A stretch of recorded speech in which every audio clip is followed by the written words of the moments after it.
మరియు నేను ఆలోచింపగా సూర్యుని క్రింద జరుగుచున్నది నాకు తెలియబడెను.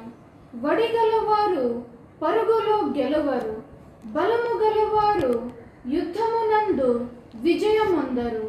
జ్ఞానము గలవారికి అన్నము దొరకదు, బుద్ధిమంతులగుట వలన ఐశ్వర్యము కలుగదు, తెలివి గలవారికి అనుగ్రహము దొరకదు. ఇవన్నీ అదృష్ట వశము చేతనే, కాలవశము చేతనే అందరికీ కలుగుచున్నవి. తమ కాలము ఎప్పుడు వచ్చునో నరులెరుగరు. చేపలు బాధకరమైన వలయందు చిక్కుబడునట్లు, పిట్టలు వలలో పట్టుబడునట్లు అశుభ కాలమున హఠాత్తుగా తమకు చేటు కలుగునప్పుడు వారును చిక్కుపడుదురు. మరియు నేను జరుగు దీనిని చూచి ఇది జ్ఞానమని తలంచి తిని, ఇది నా దృష్టికి గొప్పదిగా కనబడెను. ఏమనగా ఒక చిన్న పట్టణం ఉండేను. చాలమ్మా, అదే చూస్తున్నాం కదా. ప్రభు ఎక్లెసియాస్టిస్ 9 ప్రసంగి 9:11-13 మనకి ఏం చెప్తున్నాడంటే, ఏది చూసినా ఏది జరిగినా కూడా ఒకటి by chance time Prabhu allow చేసే ప్రకారంగానే అవుతుంది. కానీ పరిగెత్తేస్తే గోల్ చేరుకున్న అంటే గోల్ రీచ్ అవ్వలేము. బాగా స్ట్రాంగ్గా ఉంటే యుద్ధంలో గెలిచేస్తాం అంటాం లేదు. బాగా తెలివిగా ఉంటే బ్రెడ్ దొరుకుతుంది అని లేదు. బాగా అండర్స్టాండింగ్, బాగా రిచెస్ ఉంటే మనం బతికేతామని కాదు. బాగా స్కిల్ ఉంటే కూడా మనకి అందరం ఫేవర్ చేస్తారని కూడా లేదు. ప్రతిదీ టైము, అవకాశం ప్రభు ఇస్తాడు, దాని ప్రకారంగానే జరుగుతుంది. ఫర్ ఎగ్జాంపుల్ చూద్దాం. ఎగ్జాంపుల్స్ చూసుకొని మనకు చాలా క్లియర్గా అర్థమవుతుంది కదా. లూక్ 18:18-23.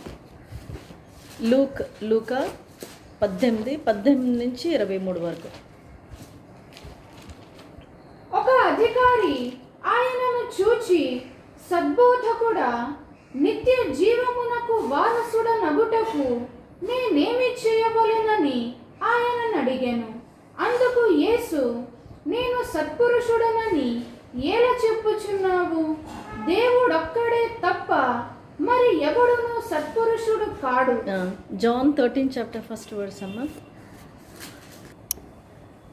తాను ఈ లోకము నుండి తండ్రి యొద్దకు వెళ్ళవలసిన గడియ వచ్చెనని యేసు పస్కా పండుగకు ముందే ఎరిగిన వాడే లోకములోనున్న తన వారిని ప్రేమించి వారిని అంతము వరకు ప్రేమించాను. చాలా ప్రభు యవనస్తుడు వచ్చి ప్రభు దగ్గర అంటున్నాడు, గుడ్ మాస్టర్ అంటే ప్రభు ఏమంటున్నాడు అంటే, నన్ను గుడ్ అనొద్దు, తండ్రి నేను గుడ్ కాదు. అయితే ప్రభు ఎవరికి గుడ్డు? ఆయన వాళ్ళకే గుడ్డు, ఆయన బిడ్డలకే గుడ్డు. ఎవరైతే ప్రభుని అంగీకరిస్తారో, ప్రభుని మీద అనుకుంటారో, ప్రభుని నమ్ముతారో వాళ్ళకే ప్రభు గుడ్, మిగిలిన ప్రభు గుడ్ కాదు. కాబట్టి ప్రభు ఇన్ని తీర్పులు ఇచ్చేస్తున్నాడు. ప్రభు ఆయన కనికరం గల దేవుడు, ఆయన లాంగ్ సఫరింగ్, ఆయన అన్నీని. కానీ ప్రభు గుడ్ కాదు. ప్రభు ఎవరికి గుడ్ అంటే ఆయన వాళ్ళకే గుడ్, మనకే గుడ్, ఆయన అందరికి గుడ్ కాదు. కాబట్టి అది చాలా క్లియర్ చేసేస్తున్నాడు ప్రభు, నన్ను గుడ్ అనొద్దు. అలాగైతే ప్రభు అంటే గుడ్ అయితే సాతాను కూడా అడుగుతుంది, గుడ్ అన్నావు కదా, నన్ను ఎలా నరకాన్ని పంపిస్తున్నావు అంటాను. మనుషులు కూడా అడుగుతారు, గుడ్ కదా మరి నువ్వు నన్ను ఎందుకు నరకను? ప్రభు ఆయనకి ఆయన బిడ్డలకే గుడ్, ఆయన మిగిలినకి గుడ్ కాదు. అది ఫస్ట్ ఆఫ్ ఆల్ అది మనం అర్థం చేసుకోవాలి. సెకండ్, లూక్ 18 ఎక్కడి నుంచి స్టాప్ చేసి అక్కడి నుంచి చదవండి. వ్యభిచరింపవద్దు, నరహత్య చేయవద్దు, దొంగిలవద్దు, అబద్ధ సాక్ష్యము పలుకవద్దు, నీ తల్లిదండ్రులను సన్మానింపుమను ఆజ్ఞలను ఎరుగుదువు గదా అని అతనితో చెప్పాను. అందుకతడు బాల్యము నుండి వీటినన్నిటినీ అనుసరించుచునే ఉన్నానెను. యేసు విని, నీకింకా ఒకటి కొదువుగానున్నది, నీకు కలిగినవన్నీయు అమ్మి బీదలకిమ్ము, అప్పుడు పరలోకమందు నీకు ధనము కలుగును. నీవు వచ్చి నన్ను వెంబడింపుమని అతనితో చెప్పెను.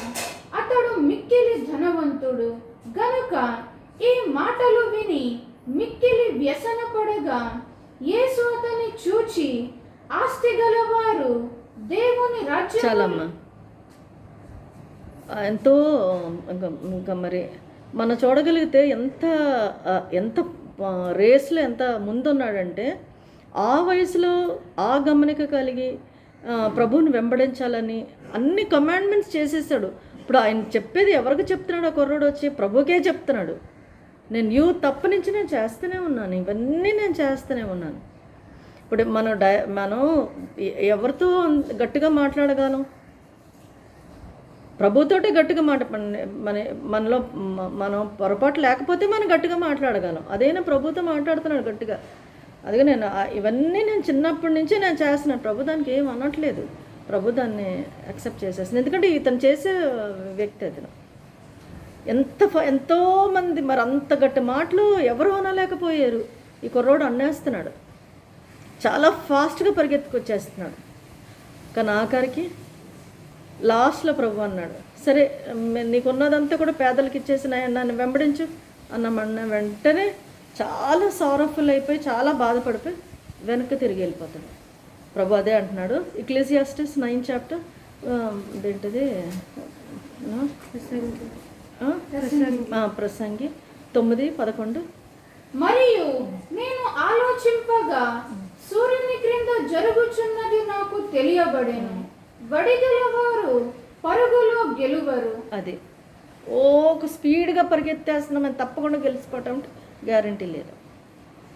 కాబట్టి జాగ్రత్తగా పరిగెత్తాలి, అంతవరకు పరిగెత్తాలి, ఓపికగా పరిగెత్తాలి.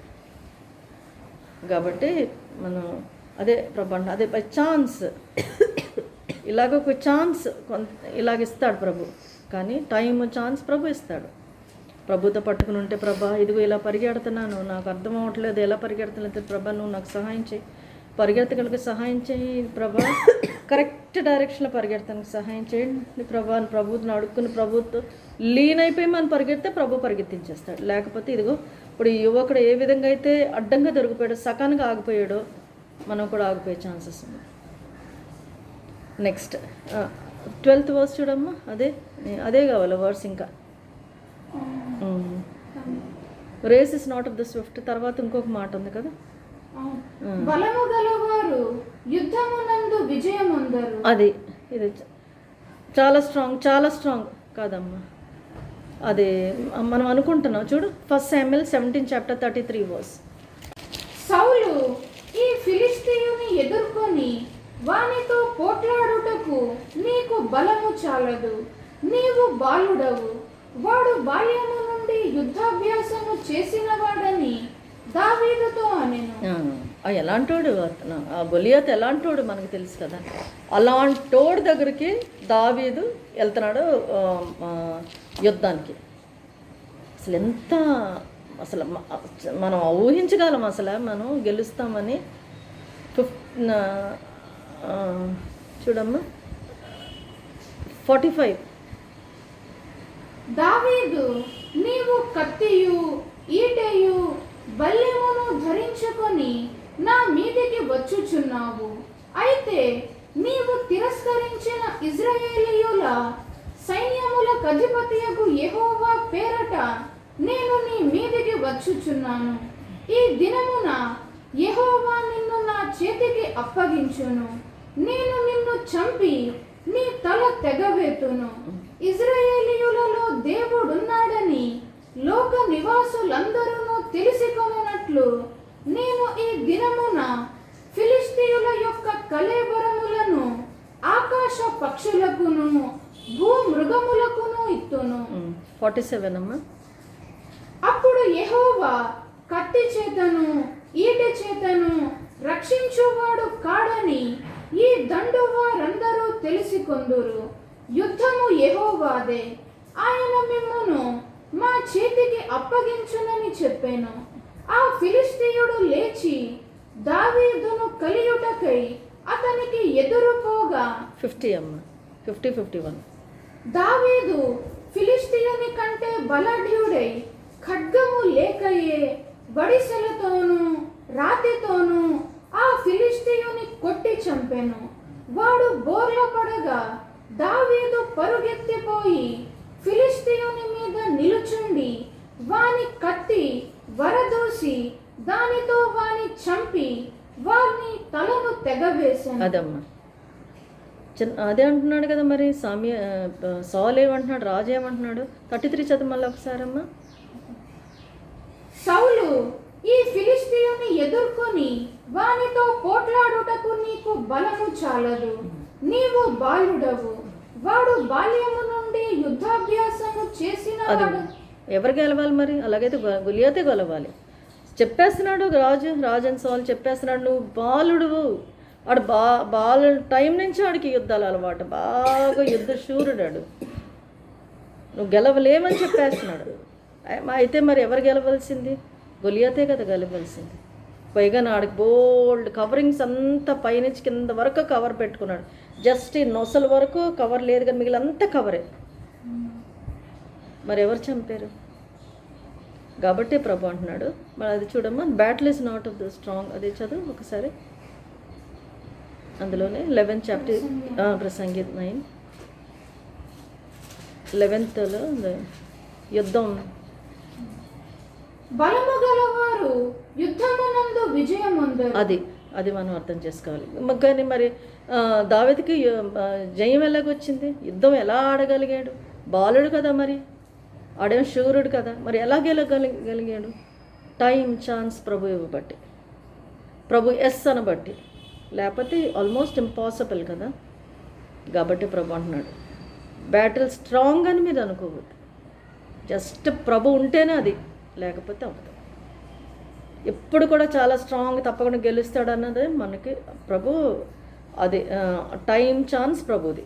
కాబట్టి ప్రభు ఏ విధంగా చెయ్యాలనుకుంటాడు ఆ విధంగానే చేయిస్తాడు అంతే. కాబట్టి అదొకటి మనం గుర్తుంచుకుందాం. సో 2 చూసాం. ఒకటి ఏంటంటే మా రేస్ స్పీడ్గా పరిగెత్తేవాడిది కాదు. ఛాన్స్ టైం ప్రభు ఇస్తాడు. ఎవరిని గెలిపించాలో వాళ్ళని గెలిపిస్తాడు. తర్వాత బ్యాటిల్ స్ట్రాంగ్ అనుకోవద్దు, ఎందుకంటే టైం ఛాన్స్ ప్రభు ఇస్తాడు, ప్రభువే చేస్తాడు. లేకపోతే మనం ఇది స్ట్రాంగ్ వీక్ బ్యాటిల్లో గెలుస్తాం అన్నది ప్రభు వల్లే, లేకపోతే లేదు. గెలిచాడంటే ఛాన్స్ టైం ప్రభు ఇవ్వబట్టి, లేకపోతే ఛాన్స్ లేదు. అది మన మైండ్లో బాగా అది ఎక్కించేసుకుంటే మంచిది. మళ్ళీ ఇంకా అందులో కింద చదివాం. ఇంకా బ్యాటిల్ స్ట్రాంగ్ లేదా. తర్వాత నెక్స్ట్ ఏంటి? జ్ఞానము గలవారికి అన్నము దొరకదు, బుద్ధిమంతులగుట వలన ఐశ్వర్యము కలుగదు. జ్ఞానవంతులకు డానియల్ 4th chapter 31 to 34.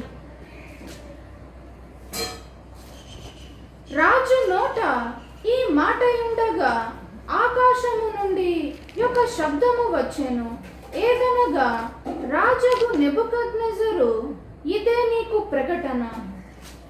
నీ రాజ్యము నీ యొద్ద నుండి తొలగిపోయెను. తమ యొద్ద నుండి మనుష్యులు నిన్ను తరిమెదరు. నీవు అడవి జంతువుల మధ్య నివాసము చేయుచు పశువుల వలె గడ్డి మేసెదవు. సర్వోన్నతుడగు దేవుడు మానవుల రాజ్యము పైన అధికారి ఉండి తానెవనికి దాని అనుగ్రహింప నిశ్చయించును వానికి అనుగ్రహించునని నీవు తెలిసికొను వరకు 7 కాలములు నీ కీలాగు జరుగునని చెప్పెను. ఆ గడియలోనే అలాగున నెబుకద్నెజరునకు సంభవించెను. మానవులలో నుండి అతని తరిమిరి, అతడు పశువుల వలె గడ్డి మేసెను. ఆకాశపు మంచు అతని దేహమును తడుపగా అతని తల వెంట్రుకలు పక్షిరాజు రెక్కల ఈకల వంటివియు, అతని గోళ్ళు పక్షుల గోళ్ళ వంటివియు నాయెను.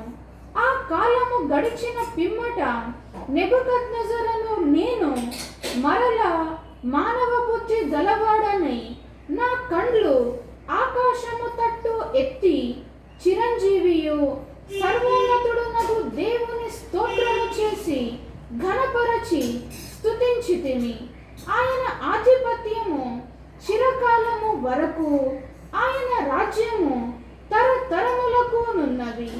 భూనివాసులందరూ ఆయన దృష్టికి ఎన్నికకు రానివారు. ఆయన పరలోక సేన ఎడలను భూనివాసుల ఎడలను తన చిత్తము చొప్పున జరిగించువాడు. ఆయన చేయి పట్టుకొని నీవేమి చేయుచున్నావని ఆయనతో చెప్పుటకు ఎవడునూ సమర్థుడు కాడు.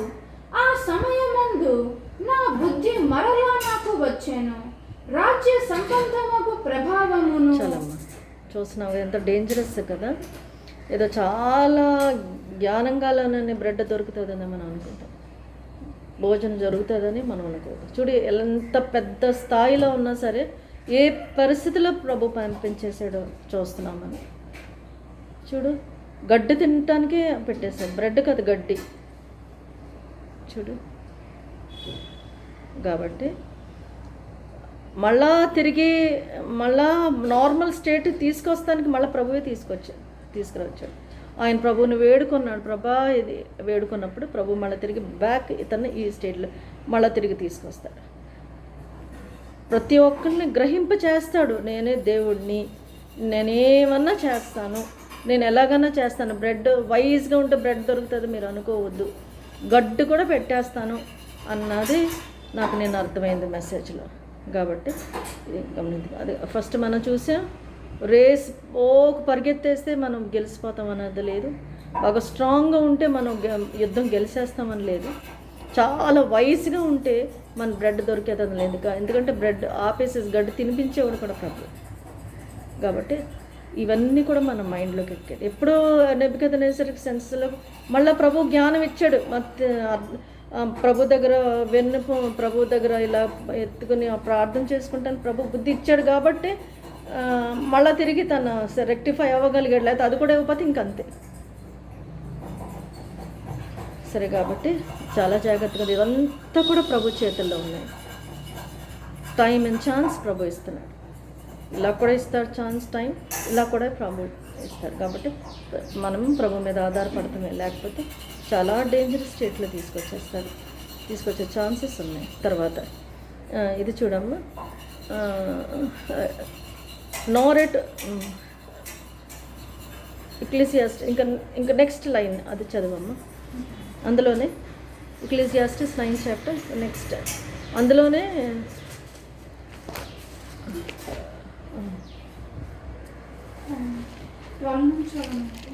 అదేనమ్మా. అంటే battle is not the strong అని ఉంది, బ్రెడ్ వైజ్ దొరకనకు ఉంది. తర్వాత నెక్స్ట్ ఏంటి లైన్, బుద్ధిమంతులగుట వలన ఐశ్వర్యము కలుగదు. ఇది చూసావా? చూడమ్మా, ఎక్లీసియాస్టిస్ 5th chapter 8-14 కాబట్టి చదవమ్మా. ఒక రాజ్యమందు బీదలను బాధించుటయు, ధర్మమును న్యాయమును బలాత్కారము చేత మీరుటయు నీకు కనబడిన ఎడల దానికి ఆశ్చర్యపడకుము. అధికారము నొందిన వారి మీద మరి ఎక్కువ అధికారము నొందిన వారున్నారు, మరి ఎక్కువైన అధికారము నొందినవాడు వారికి పైగానున్నాడు. ఏ దేశములో రాజు భూమి విషయమై శ్రద్ధ పుచ్చుకొనునో ఆ దేశమునకు సర్వ విషయముల యందు మేలు కలుగును. ద్రవ్యము నపేక్షించువాడు ద్రవ్యము చేత తృప్తి నొందడు, ధన సమృద్ధి నపేక్షించువాడు దాని చేత తృప్తి నొందడు. ఇదియు వ్యర్థమే. ఆస్తి ఎక్కువైన ఎడల దాన్ని భక్షించువారును ఎక్కువ అగుదురు. కన్నులారా చూచుటయే గాక ఆస్తిపరునికి తన ఆస్తి వలని ప్రయోజనమేమి? కష్టజీవులు కొద్దిగా తినినను ఎక్కువగా తినినను సుఖ నిద్ర నొందుదురు. అయితే ఐశ్వర్యవంతులకు తమ ధన సమృద్ధి చేత నిద్ర పట్టదు. సూర్యుని క్రింద మనస్సునకు ఆయాసకరమైనదొకటి జరుగుట నేను చూచితిని. రాలేదు, అది ఆ సెంటెన్స్ రాలేదు. ఇప్పుడు మనం చూస్తున్నాం కదా ప్రభు ఏం చెప్తున్నానంటే, చాలా కొంతమంది చాలా బలత్కారం చాలా ఒప్రెస్ చేసేస్తారు, చాలా ఇబ్బందులు పెట్టేస్తారు. ఎంత గుట్టని పెట్టేస్తారంట, అంత గుట్టని పెట్టేస్తారు. ప్రభు ఏమన్నా అంటే, వీళ్ళు పెడుతున్నారు కదా, వాళ్ళ మీద నేనున్నాను, నేను పెడతాను అలాగా. ఏమీ గాబరపడదు, ఎవ్వరు మోసపోరు, ఎవ్వరు మోసపడదు, వీళ్ళందరి మీద నేను ఉన్నాను, నేను అలా చేస్తాను వాళ్ళకి అని ప్రభు మనకు చెప్తున్నాడు. ఇంకా ఏమి చెప్తున్నాడంటే, రిచ్ వాళ్ళు ఉంటారు, వాళ్ళకి నిద్ర పట్టదు, వాళ్ళకి తినేవాళ్ళు కూడా ఎక్కువ అవుతారు. అంటే ప్రభు అలా చేస్తాడనమాట, తినేవాళ్ళు కూడా ఎక్కువ అవుతారు. కొన్నిసార్లు ఏమవుతుందో తెలిసిన, రిచ్ పీపుల్ వాళ్ళు కొడుక్కి సరిగ్గా అంటే జ్ఞానం ఉండదు, ఆడ సరిగ్గా సంపాదించుకుంటాను. కొన్నిసార్లు ఏమవుతుంది అంటే ఆల్మోస్ట్ ఆడికి ఏమి లేకుండా అయిపోతాడు. కొన్నిసార్లు ఇంగ్లీష్లో అలాగే రాస్తుంది, వాళ్ళ కొడుకు ఏమీ లేకుండా అయిపోతాడు. వాళ్ళ తండ్రి ఎంత వాళ్ళని దోసుకుని వీళ్ళని బాధపెట్టి ఎంత సంపాదించినా సరే, ఈడు మాత్రం దిక్కుమాలినోడు, ఏమి లేనోడు చేసేస్తాడు ప్రభు. కారణం ఏంటంటే దీనిపైన ప్రభు ఉన్నాడు. ఇవన్నీ ఈ జరిగే మీద అన్నిటి కూడా అధికారం ప్రభు తీసుకుంటున్నాడు. కాబట్టి ఎవరిని ఎక్కడ పెట్టాలో, ఎవరికి ఏది పంపించాలో, ఎవరిని ఎక్కడ లైన్లో పెట్టాలో, ఎవరికి ఏ ఫిట్టింగ్ పెట్టాలో ప్రభు పెట్టేస్తున్నాడు. అది కాబట్టి ఏదో బాగా బాగా రిచ్గా ఉన్నాం అంటే అలా హ్యాపీగా బతికేయచ్చు అంటే ప్రభు బతకనివ్వడు. అది బతకాలంటే మామూలుగా అంత నీతి న్యాయంతో సత్క్రియలతో బతకాలి మనం. కానీ లేదా దౌర్జన్యం చేసేసి వీళ్ళని బాధపెట్టి బతికేదంటే ప్రభు ఎలా చేయడు. ఎన్నో నోర్లు ఇచ్చేస్తాడు తినడానికి కూడా. ఎంతోమంది నోర్లు ఇచ్చేస్తాడు తినడానికి. నిద్రపట్ట ఒకే భయం. ఇప్పుడు మనం హ్యాపీగా పడుకుంటాం, బాగా ఇచ్చిన వాళ్ళకి నిద్రలు కూడా పట్టవు. ఎప్పుడు ఏ టైంలో ఏ మూలని ఎవడొచ్చేస్తున్నాడో, ఎవరేం చేస్తున్నారు, ఎన్నో వాళ్ళకి భయాలు ఉంటాయి కదా. కాబట్టి ప్రభు అన్నీ కూడా మానిటర్ చేసే దేవుడు. కాబట్టి ప్రభు ఏమంటున్నాడంటే, బాగా రిచ్గా ఉంటే నేను హ్యాపీగా బతికేస్తాను, మీరు బతికేస్తారని మనం టైం అండ్ ఛాన్స్ ప్రభు ఇస్తాడంతే. ఇస్తే కనుక మనం బతకగలం, లేకపోతే అది కూడా ఏమేమి క్లాస్ ఉన్నాయో అవన్నీ కూడా నెరవేర్చుకుంటే బతుకుతాను. లేకపోతే మాత్రం మళ్ళీ టైం అండ్ ఛాన్స్ ప్రభు కరెక్షన్స్కి ఇచ్చేస్తాడు. ఎక్కడెక్కడ ఏది పెట్టాలో అక్కడ పెట్టేస్తాడు. కాబట్టి ప్రభు ఇలాగంటున్నాడు. నెక్స్ట్ లైన్ చూడమ్మా, అది అందులోనే ఎక్లెసియాస్ 9 చాప్టర్ నెక్స్ట్ లైన్.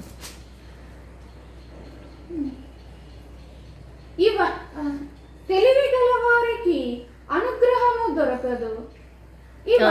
చలో ఇది at favour to men of skill అంటే చాలా స్కిల్ఫుల్ ఉంటారు కొంతమంది. చాలా స్కిల్ అంటే ఎన్నో చక్కగా చేయగలరు. వాళ్ళకి ఇప్పుడు పనులు చాలా చక్కని పనులు చేయగలరు. వాళ్ళందరూ కూడా ఫేవర్ చేయరంటే బా ఎంత స్కిల్ఫుల్ రా అని కూడా అవ్వదు. అలా కూడా చేయనివాడు ప్రభు. Daniel 6 chapter 16th verse. Daniel 1 chapter 4 and 5 చూడమ్మా. రాజు అష్పెనజును తన నపుంసకుల అధిపతిని పిలిపించి అతనికి ఇలాగూ ఆజ్ఞాపించెను.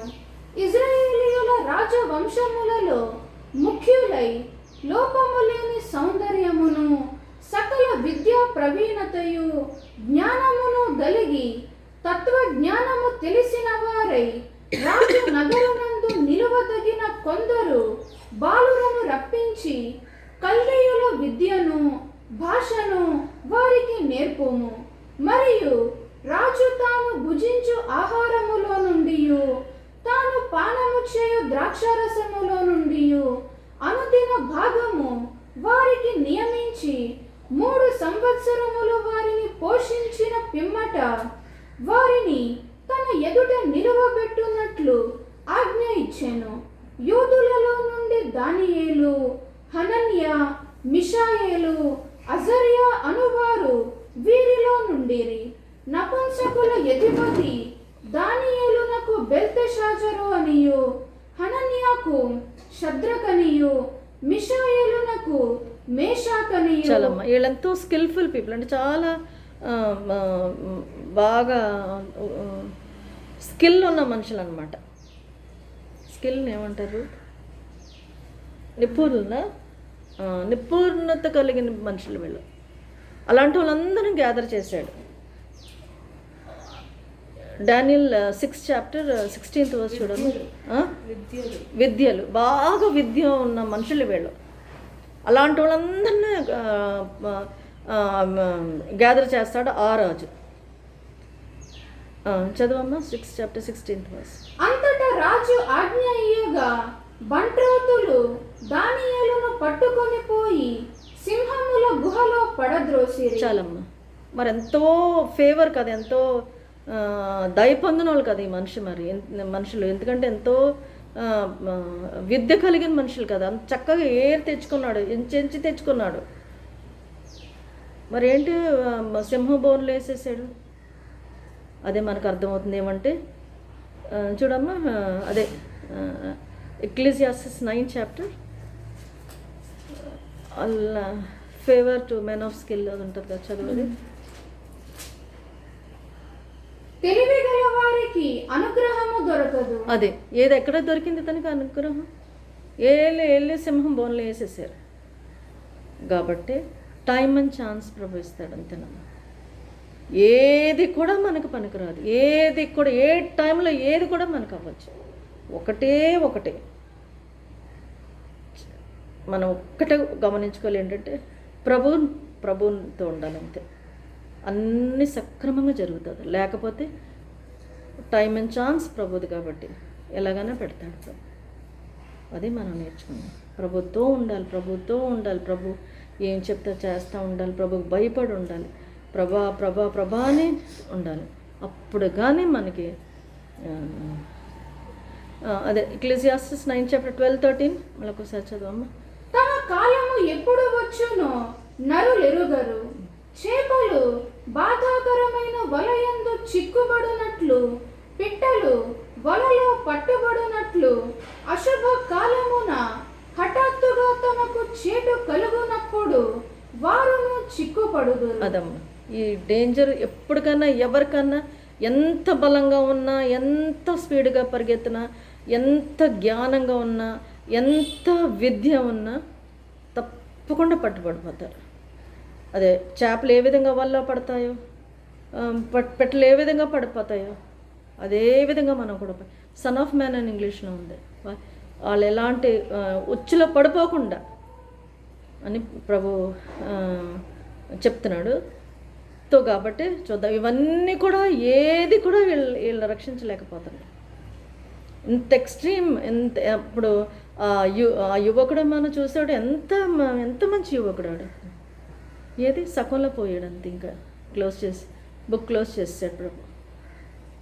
అయ్యో ఇంతవరకు నడిసే పోనీలే ఇంకా అనలేదు. అతను కూడా అడగలేదు, ప్రభా మరి ఏది పోనీలే ప్రభా, ఏదో నాకు ఎంతో ఆశగా ఉంది, ఇంతవరకు నేను కంటిన్యూ చేశాను, ఇంకా కొంచెం కంటిన్యూ చేస్తాను ప్రభా, నువ్వు నాకు హెల్ప్ ఇస్తే నేను చేస్తాను ప్రభా, ఈ ఆస్తి కూడా ప్రభు నేను ఇచ్చేయగలిగట్టుగా నాదంతా కూడా ఇచ్చేసి పేదలకి ఇచ్చేసి నీ అంటే వచ్చేస్తాను, ఆ మైండ్ కూడా నాకు ఈ ప్రభాని అడగనట్టయితే ఎలాగ ఉండదు. ఆ మనిషి అడగలేదు. కాబట్టి మన వీక్నెస్ ఏంటి, మనం ఎక్కడెక్కడ మనం లాగలేకపోతున్నాం, ఎక్కడెక్కడ సాగలేకపోతున్నాం, ఎక్కడెక్కడైతే మనకి బ్లాక్స్ వస్తున్నాయి, ఎక్కడెక్కడైతే మనకి హర్డల్స్ వస్తున్నాయి, అక్కడెక్కడ ప్రభు అదే విషయం ప్రభుతో చెప్పేసుకోవాలి. ఇప్పుడు గొలియాత్ మరి ఎంత స్ట్రాంగ్, మరి గెలవనివ్వలేదే ప్రభు. ఇతను ఎందుకు గెలిచేసాడు కింగ్ డేవిడ్? ఏసునా అదే the name of the living God అదొక్కటే కాసేసింది. భయంకరం. ఇలా ఆ రాయిగిని ఇక్కడికి తగిలి కింద పడిపోయి యాక్షన్ తీసుగా ప్రెసెన్స్ ఆఫ్ మైండ్ ప్రభు ఇచ్చి ఇలా లేపని, లేకపోతే ఈ బతికే కూడా దావీదు మొక్కలు ఆడ చెప్పినట్టు మొక్కలు చేసి ఆకాశం ఎగిరే గెద్దలకి పెట్టేసేవాడు. అలాగ అవ్వాయనే అవ్వలేదు, ఉల్టా అతనికి అయింది అలాగా కదా. కాబట్టి జాగ్రత్తగా ఉందా. ఇప్పుడు నెబుకద్నెజర్ సంగతి ఏమైంది కదా, అలాంటి స్టేట్లో తీసుకొచ్చేస్తాడు ప్రభు చాలా క్లియర్గా నాకు మీకు కూడా చెప్పేస్తున్నాడు ప్రభు. ఇలా అనుకోవద్దు, బలం ఉంది, వైజ్గా చాలా జ్ఞానంగా ఉంది, చాలా అండర్స్టాండింగ్, బాగా స్కిల్ ఉంది. ఇవన్నీ కూడా ఇది ఏదో ఇప్పుడు చేపలకి ఎలాగ వల స్నేహరు, మనకు కూడా ఇలాంటి వలలో మనం పడిపోగలం. కాబట్టి జాగ్రత్త పడమంటున్నాడు. ఎలాగా పడిపోతాం మనం చూడు. నెక్స్ట్ వల ఏంటి, చూద్దాం. ఇప్పుడే మళ్ళీ ఇలా ఇలా అనుకుంటే ఓకే. నెక్స్ట్ ఇంకొకటి చూద్దాం ఎలాగా. ఎర్మియా 50:24, ఎర్మియా 50:24. బబులోను, నిన్ను పట్టుకొనుటకై బోను పెట్టి ఉన్నాను, తెలియకయే నీవు పట్టబడి ఉన్నావు. యెహోవాతో నీవు యుద్ధము చేయ బూనుకొంటివి, నీవు చిక్కుపడి పట్టబడి ఉన్నావు. కల్దీయుల దేశంలో ప్రభుత్వం ఎప్పుడు కూడా మనం గొడవడకూడదు. బాబు ట్రాప్ చేసేస్తాడు అంతే. ఇదొకటి మనం గమనించుకుందాం. ఇలా ట్రాప్ చేస్తాడు, లేకపోతే ఇలా కూడా ట్రాప్ చేస్తాడు. ఎప్పుడు కూడా ప్రభుత్వం వాల్జ్యం ఆడద్దు, గొడవ ఆడద్దు. ఆయన ఏమంటుంది, కష్టం, చాలా కష్టం. కానీ మరి ఇంకా అక్కడ లొంగిపోతాం పెట్టదు. లేకపోతే చూడు ఎలాగుందో పరిస్థితి. పెద్దవాళ్ళు పడదీసేసాడు ప్రభు. చెప్పేస్తున్నాడు, అదే చెప్పేస్తున్నాడు ప్రభు. Race is not of the swift అనేస్తున్నాడు. మీరు అనుకోవద్దు బాగానే ఉన్నా పరిగెడతా బలంగా ఉన్నాను మీరు అనుకోవద్దు. ఎందుకంటే నాతో కాంటాక్ట్లో ఉంటే నాతో ఉంటే సేఫ్, లేకపోతే సేఫ్టీ లేదు అని చాలా క్లియర్గా మనకి చెప్పేస్తాడు. అఫ్కోర్స్ ఆ తెలివి, అండర్స్టాండింగ్, విజ్డమ్, అది స్కిల్ అవన్నీ ప్రభు ఇచ్చాడు. మరి ప్రభు ఇచ్చిన దాన్ని ప్రభుతో మనం అది వాడకపోతే ప్రభు యాక్సెప్ట్ చేయడం అంతే. అది ఇప్పుడు ఇక్కడ కూడా అంతే. సరే చూద్దాం. Exodus 5th chapter 2nd verse, నిర్గమకాండం 5:2.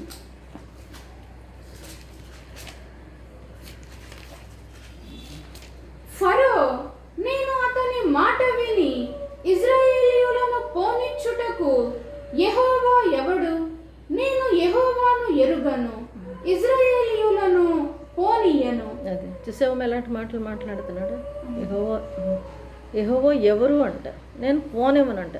ఎవరి దగ్గర తిరుగుబాటు చేస్తున్నాడు? ప్రభుతోటి తిరుగుబాటు చేసేస్తున్నాడు. చూద్దామమ్మా. 9th chapter 12th verse, ఎక్సోడస్లోనే 9th chapter 12th verse. అయినను యెహోవా మోషేతో చెప్పినట్లు యెహోవా ఫరో హృదయమును కఠినపరచెను, అతడు వారి మాట వినకపోయెను. తరువాత యెహోవా మోషేతో ఇట్లనెను, హెబ్రీయుల దేవుడైన యెహోవా ఇలాగు సెలవిచ్చుచున్నాడు, నీవు తెల్లవారగానే లేచిపోయి ఫరో ఎదుట నిలిచి నన్ను సేవించుటకు నా జనులను పోనిమ్ము. సమస్త భూమిలో నా వంటి వారెవరునూ లేరని ప్రభు చెప్తున్నాడు. ఆయన గురించి ఆయన చెప్పుకుంటున్నాడు. ఆయన సేవకుడు పంపిస్తున్నాడు. ఇంకోటి ఏంటంటే ఇది ట్రాప్, ఇది ఫెరో ట్రాప్. ఇది ట్రాప్లో పడకుండా అమ్మో ప్రభా నువ్వే నిజమైన దేవుడాన్ని ఇటు వచ్చాడు, లేకపోతే ట్రాప్ కంటిన్యూ చేస్తున్నాడు ప్రభు. చూద్దాం ఎలా ట్రాప్ చేస్తున్నాడు ప్రభు. Exodus 14th chapter 4 and 28. Exodus 14th chapter 4th verse. అయితే నేను ఫరో హృదయమును కఠినపరచెదను, అతడు వారిని తరుమగా నేను ఫరో వలనను అతని సమస్త సేన వలనను మహిమ తెచ్చుకొందును. అదే 28th verse. నీళ్లు తిరిగి వచ్చి ఆ రథములను రౌతులను వారి వెనుక సముద్రములోనికి వచ్చిన ఫరో యొక్క సర్వసేనను కప్పివేసెను, వారిలో ఒక్కడైనను మిగిలి ఉండలేదు. లేపేశాడు. ఎన్నో హెచ్చరికలు మనం చూసినట్టయితే ఎక్సోడస్ 5th chapter నుంచి ఎక్సోడస్ 14th chapter వరకు ప్రభు అలా కానిస్తూ ఉన్నాడు. రెచ్చిపోతున్నాడు. వాళ్ళ పిల్లల్ని సేవిస్తాను పంపించమంటున్నాడు. నన్ను సేవించాలి, వాళ్ళు పంపించమంటే exodus 15th chapter 4th verse. ఆయన ఫరో రథములను అతని సేనను సముద్రములో పడద్రోసెను. అదిగమ్మ 15th chapter 19th verse. ఫరో గుర్రములు అతని రథములు అతని రౌతులను సముద్రములో దిగగా యెహోవా వారి మీదికి సముద్ర జలములను మళ్లించెను. అదిగో చూసావమ్మా, ట్రాప్ ఇలా చేస్తాడు ప్రభు. చాలా జాగ్రత్త. కాబట్టి చాలా జాగ్రత్తగా మనం ఉన్నాం. ఎక్కడో ఫరో దగ్గరికి చూపిస్తున్నాడు ప్రభు, మనం అది అంటున్నాం. మామూలు మనుషులు కూడా ప్రభు వదంటాం. ఎన్నో సాక్ష్యాలు మనం చూస్తున్నాం కదా. మోకాళ్ళు తెప్పించేస్తాడు ప్రభు. దానికి సాక్షిలో మనమే. నన్ను కూడా అలాగే తెప్పించాడు. మనల్ని కూడా ఎంతోమందిలో మనల్ని అలా తప్పించాడు. కాబట్టి ప్రభు చాలా క్లియర్గా ఆయన బిడ్డలకు చెప్పి, ఎందుకంటే ఆయన చెప్తున్నాడు కదా, నా వాళ్ళని నన్ను ప్రేమించేది నా వాళ్ళని, మనల్ని ప్రేమించాడు కాబట్టి ప్రభు ఇవన్నీ మనకి చెప్పి ఎన్లైట్ చేస్తున్నాడు. అమ్మ ఇది టైం అండ్ ఛాన్స్ నాది, నేనే చేస్తాను ఇవన్నీ కూడా, జాగ్రత్త. ఇలా కూడా చేయగలను, ఏమిటంటే వాళ్ళని ట్రాప్ చేస్తాను నేను. మా బడైకోరు మాట్లాడదు, ఎలా అన్నాడు చూడు, ఆ యెహోవా ఎవరు. కాబట్టి ప్రభు అన్నాడు, వద్దు గొడవ వెళ్ళొద్దు, ప్రభుతో గొడవడొద్దు. ప్రభు ట్రాప్ చేసి మనల్ని ఈ విధంగా ఇరికించేస్తాడు. ఆయన నేచర్ అది. మనం మామూలుగా ఉంటే ప్రభు మనల్ని ఎంతగానో హెచ్చరిచేస్తాడు. మనం ఆయనతో ఉండి భయపడి ఆయన కనికరం దగ్గర ఉండి ఆయన కృప కింద ఉండగలిగితే ఎంతగానో మనల్ని ప్రభు దీవిస్తాడు, హెచ్చిస్తాడు, మనల్ని లిఫ్ట్ చేస్తాడు, మనతో ఉంటాడు, మనతో మాట్లాడతాడు, మనల్ని గైడ్ చేస్తాడు. అదే ఎండ్ ఆఫ్ ద షోర్ పరలోకం వరకు మనం తీసుకెళ్ళిపోతాడు. అక్కడ వరకు క్రౌన్, థ్రోన్, రివార్డ్స్ అవన్నీ ఇచ్చిన దేవుడు మనకి. ఆయన చచ్చిపోయి వీళ్ళనామా రాసింది కూడా ఆయన, అన్నీ చేసిన దేవుడు అన్నీ చేస్తాడు. కానీ ఒకటి ఏంటంటే మనం ఈ విధంగా ఎంతో బలం, నేను ఎంతో యంగ్, నాకు స్కిల్ ఉంది, నేను చాలా క్విక్గా మాట్లాడగా ఇవన్నీ అనుకున్నామంటే మరి అందులోనే ట్రాప్ చేసి పడేసేస్తాడు. మనం తిరిగి వస్తుంది చాలా కష్టం. Deuteronomy 32:20 దాని ఏమంటారు, 32 అమ్మ, 32:20. ఆయన ఇట్లనుకొనెను, నేను వారికి విముఖుడనై వారి కడపటి స్థితి ఏమగునో చూచెదను.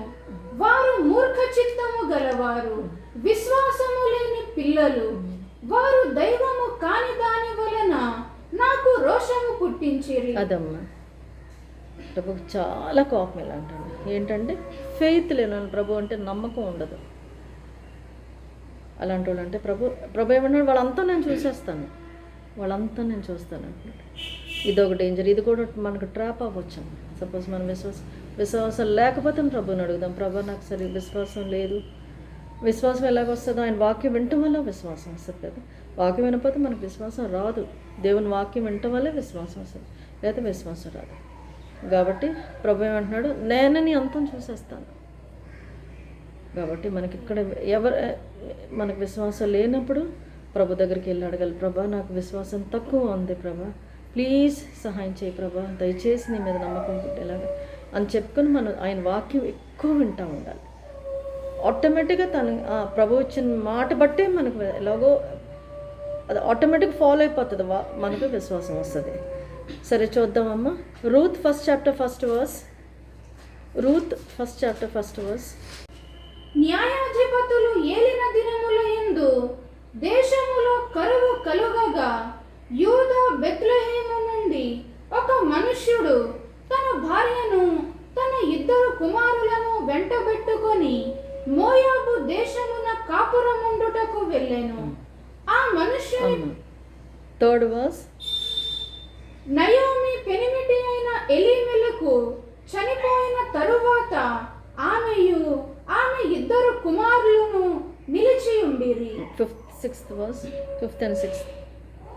వారు ఇంచుమించు 10 సంవత్సరములు అక్కడ నివసించిన తరువాత మహలోను కిలియోనను 2 చనిపోయిరి. కాగా ఆ స్త్రీ తాను కనిన 2 కుమారులను తన పెనిమిటియు లేనిదాయెను. వారికి ఆహారం ఇచ్చుటకు యెహోవా తన జనులను దర్శించెనని ఆమె మోయాబు దేశములో వినెను. గనుక మోయాబు దేశము విడిచి వెళ్ళుటకై ఆమెయు ఆమె కోడండ్రును ప్రయాణమైరి. అప్పుడు ఆమె ఉన్న స్థలము నుండి చాలమ్మా, ఈవిడ ఇజ్రాయెల్ స్త్రీ, అక్కడ కరువు వచ్చింది, ఇటు వచ్చేసారు. ఆ దేశం అందరూ మనుషులందరూ రాలేదు కదా, వాళ్ళందరూ ఉండగా వీళ్ళకేంటి వచ్చేసారు. సరే, తర్వాత ఆ దేశం వాళ్ళిద్దరు కొడుకులు ఉండేవారు, వాళ్ళిద్దరికి కూడా ఆ మోయాబు స్త్రీలు అంటగట్టేసి పెళ్ళిళ్ళు చేసేసారు. తర్వాత ప్రభు ఏ విధంగా చేస్తున్నాడో చూడమ్మా. విశ్వాసం లేకపోతే ఏ విధంగా వాళ్ళ అంతం చూస్తాడో కూడా మనం చూద్దాం. మగపిల్లలు 2 చచ్చిపోతారు, కోడలు మిగిలిపోతుంది. ఈవిడ భర్త నయోమి భర్త చచ్చిపోతాడు, తర్వాత వాళ్ళిద్దరు కుమారులు కూడా చచ్చిపోతారు. ఇప్పుడు మిగిలింది ఎవరు? ఈ ముగ్గురు ఆడవాళ్ళు, నయోమి, ఓర్ఫా పెద్ద కోడలు, రూత్ చిన్న కోడలు, వీళ్ళు ముగ్గురు ఉంటారు. తర్వాత ఈవిడే ఏడిసి నువ్వు వెళ్ళిపో, మీ ఇంటికి వెళ్ళిపో, నువ్వు ఇక్కడ వద్దు అని చెప్పి ఆ పెద్ద కోడల్ని కన్విన్స్ చేసి పంపించేస్తుంది. 20-22 చదువమ్మా. 20th వర్స్ నుంచి 22 వర్స్ వరకు చదువు. ఆమె సర్వశక్తుడు నాకు చాలా దుఃఖము కలుగజేసెను గనుక నన్ను నయోమి అనక మారా అనుడి. నేను సమృద్ధి గల దాననే వెళ్ళి తిని యెహోవా నన్ను రిక్తురాలినిగా తిరిగి రాజేసెను. మీరు నన్ను నయోమి అని పిలువనేలా? యెహోవా నా మీద విరుద్ధముగా సాక్ష్యము పలికెను. సర్వశక్తుడు నన్ను బాధపరచెను. సో ఎలా మాట్లాడుతుందో, ఈవిడ వెళ్ళమన్నది ఎవరు? అందరూ అక్కడ ఉంటుండే వీళ్ళు మాత్రం ఇటు వచ్చేసారు.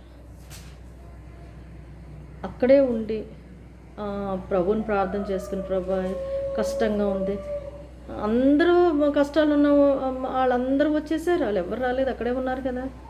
ప్రభుని అడుక్కుని వాళ్ళ కొంతకాలం పెడతాడు శ్రమ, తర్వాత ప్రభు ఏం చేస్తాడంటే విడుదల ఇచ్చేస్తాడు. మళ్ళీ ప్రభు ఆ ఊరిని దర్శించారని తెలిసి మళ్ళీ ఇటు బయలుదేరింది. చూసావా? తప్పకుండా కొంతకాలంలో పెట్టినా సరే మళ్ళీ దర్శిస్తాడు ప్రభు. ఆ టైంలో ఈవిడ అక్కడ లేదు. ఈవిడేమో ఇంక పైగా అక్కడికి వెళ్ళి ఇదిగో ప్రభు నన్ను ఇలా చేశాడు, నన్ను మారా అన్నది, నయోమి అన్నది మారా అంటే ప్రభు నాకు ఎంతగానో ఇవన్నీ ప్రభుని మళ్ళా ప్రభుతో గొడవాడుకుంటుంది. ఆవిడ మైండ్లో బాగా గొడవ ఉంది ప్రభు గురించి. చేసిందల్లా పొరపాట్లు ఇవ్వడు. నమ్మకం లేదు, ప్రభు ఇస్తాడని నమ్మకం లేదు, ప్రభు సహాయం చేస్తాడని నమ్మకం లేదు. అలాగ ప్రభువుని ఎదురు చూస్తే ప్రభు ఏదో విధంగా ప్రభు మళ్ళా ఆ పరిస్థితులు బాగు చేస్తాడని నమ్మకం లేదు. సంతోషానికి వెళ్ళిపోయింది, సరదాకి వెళ్ళిపోయింది, బాగా భోజనం దొరుకుతుంది వెళ్ళిపోయింది, ఇలా కష్టాలు చూడకూడదు అన్నట్టు వెళ్ళిపోయింది, సాడ్నెస్ చూడకూడదని వెళ్ళిపోయింది. హ్యాపీగా బతకొచ్చని అడిపోయారు. సుఖమే ఉంది. ఒక్కోటి ఇంకా అటు వెళ్ళిన తర్వాత భర్త చచ్చిపోయాడు, బాధ. తర్వాత కొడుకులు చచ్చిపోయాడు, బాధ. దిక్కుమాలిగా మిగిలిపోయింది. మళ్ళా కోడల్ని వేసుకు బయలుదేరింది. సో ఎలాగైందో సరే. Ruth first chapter 16-17 verse. అందుకు రూతు నా వెంబడి రావద్దనియు నన్ను విడిచిపెట్టుమనియు నన్ను బ్రతిమాలు కొనవద్దు. నీవు వెళ్ళు చోటికే నేను వచ్చేదను, నీవు నివసించు చోటునే నేను నివసించెదను. నీ జనమే నా జనము, నీ దేవుడే నా దేవుడు. నీవు మృతి పొందు చోటను నేను మృతి పొందెదను, అక్కడనే పాతి పెట్టబడిదను. ఇవన్నీ కూడా ఓకే, ఎంతో ఎమోషనల్గా అనేసిందో అనుకోవచ్చు. ఆవిడొక మాట అంది, నీ దేవుడే నా దేవుడే అని అనేసింది. అదెందుకు రావాలి మాట, అంత పెద్ద మాట? తను ఏదో గ్రహించేసింది, తను ప్రభువుని గ్రహించుకుంది, ప్రభువే నిజమైన దేవుడని తను గ్రహించేసుకుంది. కాబట్టి ఆవిడ మాటల్లో అది కూడా పెట్టేసింది. యాక్చువల్గా ఆవిడ నమ్మిన దేవుడు నిజమైన దేవుడు. చూడు ఆవిడని ఎలా కాసేసాడో ప్రభు. రూత్ 4:9-16. భర్త లేడమ్మా, తల్లిదండ్రులు లేరు, అత్త కోడలు. మీరు ఆలోచించండి అది ఎలాగుంటుందో పరిస్థితి.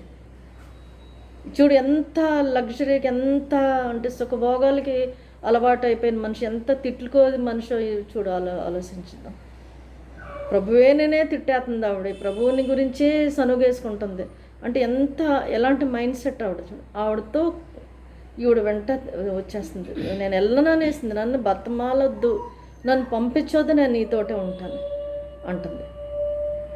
ఇంకోటి ఏమంటుందంటే నీ దేవుడే నా దేవుడు అని ఒక పెద్ద మధ్యన ఒక పెద్ద పాయింట్ ఒకటి పెట్టేసింది. చూద్దాం ప్రభు ఎలా హెల్ప్ చేశాడు. రూత్ 4:9-16. బోయజు ఎలీమెలకునకు కలిగినది యావత్తును, కిలియోనుకును మహ్లోనుకును కలిగినది యావత్తును నయోమి చేతి నుండి సంపాదించితినని నేనన్నందుకు మీరు ఈ దినమున సాక్షులై ఉన్నారు. మరియు చనిపోయిన వాని పేరట అతని స్వాస్థ్యమును స్థిరపరచునట్లును చనిపోయిన వారి పేరు అతని సహోదరులలో నుండి అతని స్థలము యొక్క ద్వారము నుండి కొట్టివేయబడక యుండునట్లును నేను మహ్లోను భార్య అయిన రూతును మోయాబురాలని సంపాదించుకొని పెండ్లి చేసుకొనుచున్నాను. దీనికి మీరు ఈ దినమున సాక్షులై ఉన్నారని పెద్దలతోనూ ప్రజలందరితోనూ చెప్పాను. అందుకు పురద్వారమున నుండిన ప్రజలందరూను పెద్దలును మేము సాక్షులము. యెహోవా నీ ఇంటికి వచ్చిన ఆ స్త్రీని ఇశ్రాయేలీయుల వంశమును వర్ధిల్ల చేసిన రాహేలును పోలిన దానిగాను లేయాను పోలిన దానిగాను చేయునుగాక. ఎఫ్రాతాలో నీవు క్షేమాభివృద్ధి కలిగిన వాడవై బేత్లెహేములో నీవు ఖ్యాతి నొందుదువుగాక. యెహోవా ఈ యవ్వనురాలి వలన నీకు దయచేయు సంతానమును నీ కుటుంబమును తామారు యూదాకు కొనిన పెరసు కుటుంబము వలె నుండునుగాక అనిరి. కాబట్టి బోయజు రూతును పెండ్లి చేసుకొని ఆమె యొద్దకు పోయినప్పుడు యెహోవా ఆమె గర్భవతియగునట్లు అనుగ్రహించెను గనుక ఆమె కుమారుని కనెను. అప్పుడు స్త్రీలు, ఈ దినమున నీకు బంధువుడు లేకుండా చేయని యెహోవా స్తుతినందుగాక. ఆయన నామము ఇశ్రాయేలీయులలో ప్రకటింపబడునుగాక. నిన్ను ప్రేమించి 7 కుమారుల కంటే నీకెక్కువగానున్న నీ కోడలు ఇతని కనెను. ఇతడు నీ ప్రాణము నోదార్చి ముసలితనమున నీకు పోషకుడగునని నయోమితో చెప్పిరి. అప్పుడు నయోమి ఆ బిడ్డను తీసుకొని కౌగిట నుంచుకొని వానికి దాదిగా నుండెను. అదమ్మా, నీ దేవుడే నా దేవుడు అన్నది. ఆ దేవుడు నమ్ముకుంది. ఆఖరికి ఆ నయోమి శపితమైన ఊర్లోంచి తీసుకెళ్ళి అన్ని జనాంగంలోంచి తీసుకెళ్ళి ఇశ్రాయేల్లో పెట్టేశాడు. ఆయన అది ఇశ్రాయేల్ అన్నది ప్రభు ఆయన ఇది ఆయన ఫస్ట్ బాణాలు అక్కడ తీసుకెళ్ళి పెట్టేశాడు. ఎంత హాందాగా చేసుకున్నాడో పెళ్ళి బాజ్ రూత్ని. తర్వాత ఇమీడియట్గా ప్రభు దాన్ని సీల్ వేసినట్టు రూత్ గర్భవతి అయిపోయింది, కొడుకుని కనేసింది. ఇప్పుడు ఆవిడేంటి, ఇప్పుడు నయోమి అవసరమే లేదు ఆవిడకి, మంచిది కాబట్టి ఆవిడ చూసుకుంటాను, అవసరమే లేదు. ఆవిడ ఇజ్రాయెలైట్ అయిపోయింది. ఇప్పుడు నయోమి రాళ్ళు కాదు, ఇజ్రాయెలైట్. ఎంతో రిచ్ మ్యాన్, ఎంతో ధనికుడు అతనికి భార్య అయిపోయింది. అప్పటి వరకు ఆవిడ ఏం పని చేసేది తెలిసిన, అడుక్కునేది. యాక్చువల్గా అక్కడ ఇజ్రాయెల్ వెళ్ళినప్పుడు బోవాజ్ అన్నాడు, నా అంటే దాని ఏమిటి కూలి చేసుకుంటానికి వెళ్ళేది కదా వాళ్ళ పొలంలో. అప్పుడు వాళ్ళకి ఆ మేస్త్రి వాళ్ళకి చెప్పాడు, ఆవిడని ఇలాగా కొన్ని రాల్పుకొని తీసుకెళ్ళని ఆవిడని అని చెప్పాడు. ఆవిడ అలాగ అన్నీ రాల్పుకొని అన్నీ ఏరుకుని వాళ్ళ అత్తగారికి తానికి కొంత తీసుకెళ్ళేది ఇంటికి. అలాంటి పరిస్థితి. ఇప్పుడు ఈవిడ ఏమైపోయింది, వెల్దీ మ్యాన్ వైఫ్ అయిపోయింది. ఈవిడ మాత్రం ఆ పిల్లలకి దాది అయిపోయింది. ఈవిడ చూడు ఎలాంటి బ్లెస్ చేశారో, వాళ్ళందరూ ఎలా బ్లెస్ చేశారో చూడు. ఆఖరికి రూత్ ప్రభు అమ్మమ్మే అయిపోయింది. యాక్చువల్గా ఆ పుస్తకం కూడా నయోమి అని ఉండవలసింది, చూడు రూత్ అని వచ్చేసింది. చూసాడు ఎంత ఎలా బ్లెస్ చేశాడో ప్రభు. కారణం ఏంటి, జస్ట్ దగ్గర ఎగ్జాంపుల్స్. యాక్చువల్ ఇజ్రాయెలైట్ అయితే నయోమి, కానీ ఆవిడ చేసిన పనులు ఇలాగ. ఈవిడెవరో ప్రభు అంటే తెలియని మనిషి ప్రభుని తెలుసుకొని ఆయన్ని వెంబడించేసింది. ఆఖరికి లైఫ్ ఎంత అలాగే వెదవరాలుగా ఉండి వాళ్ళ అత్తగారు సేవ చేసుకుని పోవలసిన మనిషి మస్తు లైఫ్ ఇచ్చేసాడు ప్రభు. కాబట్టి చాలా జాగ్రత్త. లేకపోతే చూస్తున్నాం కదా ఫెరోను ఎలా ట్రాప్ చేశాడు, ఆ మనిషి మాట అన్నందుకు ఎలా ట్రాప్ చేశాడు. ఈ మనిషి ఇలాగ అన్నందుకు చూడు ప్రభు ఎలా పెట్టాడు లైఫ్. కాబట్టి చాలా జాగ్రత్తగా ట్రాప్లో పడవద్దు. మనం ప్రభు చెప్పిన ప్రకారం అన్నీ కూడా ఎగ్జాంపుల్స్ చక్కగా ప్రభు వివరించి చెప్తున్నాడు. కాబట్టి జాగ్రత్తగా. నెక్స్ట్ చూడు, లూక్ 21st చాప్టర్ దగ్గరకు వచ్చేసింది. Last example Luke 21st chapter 34 to 36. మీ హృదయములు ఒకవేళ తిండి వలనను మత్తు వలనను ఐహిక విచారముల వలనను మందముగా ఉన్నందున ఆ దినము అకస్మాత్తుగా మీ మీదకి ఉరి వచ్చినట్టు రాకుండా మీ విషయమై మీరు జాగ్రత్తగా ఉండుడి. ఆ దినము భూమి యందంతటా నివసించు వారందరి మీదకి అకస్మాత్తుగా వచ్చును. కాబట్టి మీరు జరగబోవు వీటి నెలను తప్పించుకొని మనుష్య కుమారుని ఎదుట నిలువబడుటకు శక్తిగల వారగునట్లు ఎల్లప్పుడూ ప్రార్థన చేయుచు మెలకువగా ఉండుడని చెప్పాను. ఆయన ప్రతి దినము పగటియందు దేవాలయములో బోధించుచు. చాలమ్మా, అదే ప్రభు హెచ్చరిస్తున్నాడు కదా, ఇలాంటి మత్తులో ఉండొద్దు, ఎప్పుడు వాచ్ఫుల్గా ఉండమని ప్రభు చెప్తున్నాడు. జెనసిస్ 18 చాప్టర్ 6 and 9 చూడమ్మా. 6th verse, Genesis 18 chapter 6th verse. అబ్రహాము గుడారములోనున్న శారా యొద్దకు త్వరగా వెళ్ళి, నీవు త్వరపడి 3 మానికల మెత్తని పిండి తెచ్చి పిసికి రొట్టెలు చేయమని చెప్పాను. 9th verse. వారతనితో, నీ భార్య అయిన శారా ఎక్కడనున్నదని అడుగగా అతడు, అదిగో గుడారములోనున్నదని చెప్పాను. చాలమ్మా, శారా ఎంతో పెద్ద వయసు ఆవిడది, ముసలి వయసు, ఆల్మోస్ట్ మెన్సెస్ ఆగిపోయిన వయసు అది. ఆ టైంలో ఎన్నో మానికల పిండి పిలిచికిచ్చి రొట్టెలు చేయించాడు. తర్వాత ఎక్కడ ఉందంటే ఇంట్లోనే ఉంది, గుడారంలోనే ఉంది. ఇది చూడమ్మా, జెనసిస్ 19 చాప్టర్ 3rd verse. అయినను అతడు మిక్కిలి బలవంతము చేసినప్పుడు వారు అతని తట్టు తిరిగి అతని ఇంట ప్రవేశించిరి. 2nd verse అమ్మా. నా ప్రభువులారా, దయచేసి 1st verse. ఆ సాయంకాలమందు ఆ 2 దేవదూతలు సొదమ చేరునప్పటికీ లోతు సొదమ గవిని యొద్ద కూర్చుండి ఉండెను. లోతు వారిని చూచి వారిని ఎదుర్కొనుటకు లేచి సాష్టాంగ నమస్కారము చేసి, నా ప్రభువులారా, దయచేసి మీ దాసుని ఇంటికి వచ్చి రాత్రి వెళ్ళబుచ్చి కాళ్ళు కడుగుకొనుడి. మీరు పెంటలకడ లేచి మీ త్రోవను వెళ్ళవచ్చుననెను. అందుకు వారు, అలాగు కాదు, నడివీధిలో రాత్రి వెళ్ళబుచ్చదమని చెప్పిరి. అయినను అతడు మిక్కిలి బలవంతము చేసినప్పుడు వారు అతని తట్టు తిరిగి అతని ఇంట ప్రవేశించిరి.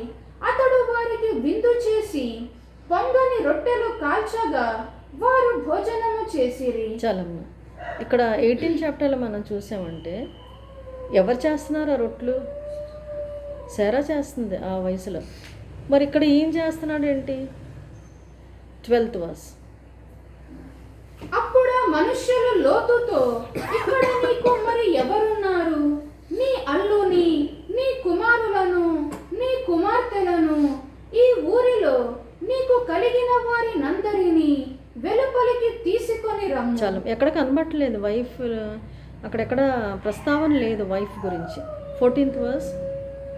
లోతు బయటికి వెళ్ళి తన కుమార్తెలను పెండ్లాడనయ్యున్న తన అల్లుళ్లతో మాటలాడి, లెండి, ఈ చోటు విడిచిపెట్టి రండి, యెహోవా ఈ పట్టణమును నాశనము చేయబోచున్నాడని చెప్పాను. అయితే ఇక్కడ కూడా వైఫ్ ఆచూకి ఎక్కడ లేదు. 3 నుంచి 12 దాకా మనకి ఎక్కడ కనిపించదు. 14లో కూడా కనిపించట్లేదు. 15 చూద్దామమ్మా. తెల్లవారినప్పుడు ఆ దూతలు లోతును త్వరపెట్టి, లెమ్ము, ఈ ఊరి దోష శిక్షలో నశించిపోకుండా నీ భార్యను. ఇక్కడ వచ్చింది 15th verseలో. అప్పటి వరకు ఎక్కడుంది ఆవిడ? ఎక్కడుంది? 18th verseలో అలా లేదు. శారా ఉంది అక్కడ రెడీగా. సరే, 15 to 17 చదవమ్మా. తెల్లవారినప్పుడు ఆ దూతలు లోతును త్వరపెట్టి, లెమ్ము, ఈ ఊరి దోష శిక్షలో నశించిపోకుండా నీ భార్యను, ఇక్కడ నున్న నీ 2 కుమార్తెలను తీసుకొని రమ్మని చెప్పేరి. అతడు తడవు చేసెను.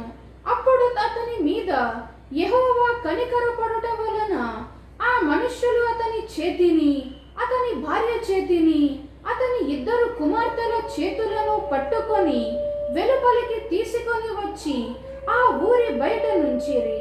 ఆ దూతలు వారిని వెలుపలికి తీసుకొని వచ్చిన తరువాత ఆయన, నీ ప్రాణమును దక్కించుకొనున్నట్లు పారిపొమ్ము, నీ వెనుక చూడకుము, ఈ మైదానములో ఎక్కడనూ నిలువక నీవు నశించిపోకుండా ఆ పర్వతమునకు పారిపొమ్మని చెప్పగా 17 అయిపోయిందమ్మా. 26th verse. అయితే లోతు భార్య అతని వెనుక నుండి తిరిగి చూచి ఉప్పు స్తంభమాయెను. తెల్లవారినప్పుడు అబ్రహాము లేచి, చాలమ్మా. ఏది ఎక్కడ ఎక్కడ ఉంది, ఎక్కడ ఏం చేస్తుంది మనిషి, ఏంటి ఆ పిల్లల సంగతి ఏంటి, కాసేపేం పెళ్ళి అవ్వనోళ్ళు, కాసేపేం పెళ్ళి అయినోళ్ళు, ఏంటి అది ఫ్యామిలీ చూసాము ఎలాగుంది. ఇక్కడ అలాగ లేదు ఫ్యామిలీ. ఇక్కడ ఈ ఫ్యామిలీ చూడు ఎలాగుంది. అల్టిమేట్గా ఏమైందంటే ఉప్పు స్తంభం అయిపోయింది. ఇక్కడ మనం ఏం చూస్తున్నామంటే మా అబ్రహాం హౌస్ సెటప్ లాగా వీళ్ళ హౌస్ సెటప్ లేదు. ఒకరి మాటలు ఒకరు వినట్లేదు. వాళ్ళు ఎవరిష్టం వాళ్ళదే. ఎంత తట్టుకోలేక ఆ దేవదూతలు ఈయన చేయి పట్టుకుని, ఆవిడ చేయి పట్టుకున్న, పిల్లల చేతి పట్టుకుని లాగేసుకుని బయటికి తీసుకెళ్ళిపోయి, ప్రభు ఇంకా వర్షం అదేంటి అగ్ని కురిపించేస్తాడు, పారిపోండి, కొండ మీద పారిపోండి మీరు అని ఎంత ఒత్తిడి పెట్టి, ఎంత కంగారు పెట్టితే కానీ వాళ్ళు లాక్కుని వచ్చేసారు. వాళ్ళు లేకపోతే వాళ్ళు కదిలేవాళ్ళు కూడా కాదు. అక్కడికి అది చాలక అంతలాగనా సరే ఆవిడకి మైండ్ ఇక్కడే ఉంది, చూడొద్దు, వెనక్కి తిరిగి చూడొద్దు అన్నా సరే ఆవిడ ఇలాగే చూసింది, ఉప్పు స్తంభం అయిపోయింది. కాబట్టి ప్రభు అంటున్నాడు, Luke 21st chapter 34th verse అమ్మ, మీ హృదయములు ఒకవేళ తిండి వలనను, మత్తు వలనను, ఐహిక విచారముల వలనను మందముగా ఉన్నందున ఆ దినము అకస్మాత్తుగా వచ్చేసింది వీళ్ళకి. ఏదో మత్తులు ఏంటో, మనుషులు ఎక్కడున్నారు, ఏం చేస్తున్నారు, ఏంటి ఏం అర్థం అవ్వట్లేదు. ఇక్కడ అంత గజిబిజి కింద ఉంది ఇక్కడ కదా. వీళ్ళకి అసలు అది ప్రభు బ్రిమ్స్టోన్తో కాల్ చేస్తాడని చెప్పినా సరే ఇలా సెట్ అవ్వట్లేదు. అంత మత్తుల్లో ఉన్నారు వీళ్ళు. కాబట్టి చూసుకుందాం, మన రకరకాలైన మత్తులు ఉంటాయి. ఎవరి మత్తుల సంగతి వాళ్ళ హృదయాలకే తెలుసు కదా. నాకే మత్తు ఉందో నాకు తెలుసు, మీకే మత్తులు ఉన్నాయో మీకు తెలుసు. ఎనివే ఏ మత్తులు ఉన్నా సరే ప్రభు అకస్మాత్తుగా వచ్చే ప్రభు. ఎందులో కూడా మనం చిక్కుపోకూడదు, స్నేర్ అయిపోకూడదు, మన ఉచ్చులో పడిపోకూడదని ప్రభు ఇలాగ మనకు హెచ్చరిస్తున్నాడు. కాబట్టి ఇది ఒకటి జాగ్రత్త పడదాం. కాబట్టి ప్రభు ఏమంటే ఎక్లెసియాస్టస్ ప్రసంగి 9th chapter 12th verse 13th verse. తమ కాలము ఎప్పుడు వచ్చునో నరులెరుగరు.